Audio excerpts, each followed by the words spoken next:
اشتباهی میاد.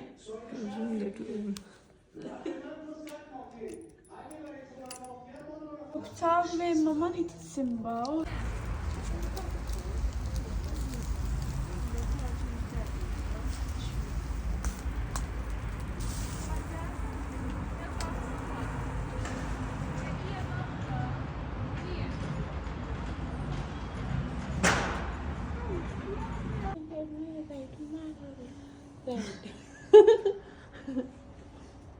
یعنی گفت که ساعت گفت که جبهه مقاومت هم گروهای تروریستی دارم جمع آورده جمع کردن نمونه و جلوه‌ای از بعثت هست.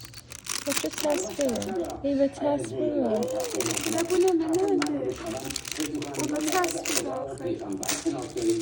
یا اینکه چه میدونم یک شبه میشه آیت الله بعدش فوری میشه آیت الله العظمی بعدش میشه ولی فقیه زمانه اونا قابو باری دیگه شد و این محور مقاومتی که من درست کردم یه جلوه از بعثت هست پشت محشر کلامی بعثت یک نقطه نیست و یک روند و اینجور حرفا بله بله یخت مثلا برد او doldu başını. مذاکره بشند در واقع جام زهر رو مدت ها پیش راستش بخواید چیزی قطعی وجود نداره خیلی وقتا منظورم این است که همین آقای خامنه‌ای ممکنه چند روز یا چند هفته بعد ناگهان علیه مذاکره و آمریکا و ترامپ موضع بگیره همه چیزو با هم بزنه ممکنه که ببینیم آمریکا شرایط خیلی سختی داره یا بیاد جست بگیره بگه من از اولش هم با نمیدونم مذاکره مخالف بودم منظر حکومت ایران در حال آغاز شد اولین بار در سالهای اخیر در نشست جهانی شورای قومی مشابه اولین بار نشست جهانی شورای Geçe. Ha, çok qəşəng. Dolsa çox qəşəng. Böyüyüm balıq.